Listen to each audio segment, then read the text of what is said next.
جسمانی امراض پرہیز سے جاتے ہیں اور روحانی امراض پرہیزگاری سے۔ اپنا خیال بھی ہم ہیں، لیکن سب سے اہم خیال اس کا ہے جس نے تجھے صاحب خیال بنایا۔ مومن کی راحت کس میں ہے؟ اگر غفلت ہو گئی ہو تو سجدے میں، اگر گناہ ہو گیا ہو تو توبہ میں۔ مومن وہ نہیں جس کی محفل پاک ہو، مومن وہ ہے جس کی تنہائی پاک ہو۔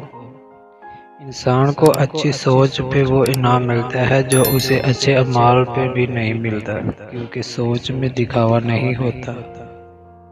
لحاظ اور اجنبی عورت کی عزت دو ایسی چیزیں ہیں جو دنیا کی کوئی ڈگری ہمیں نہیں سکھا سکتی سوائے گھر کی تربیت کے۔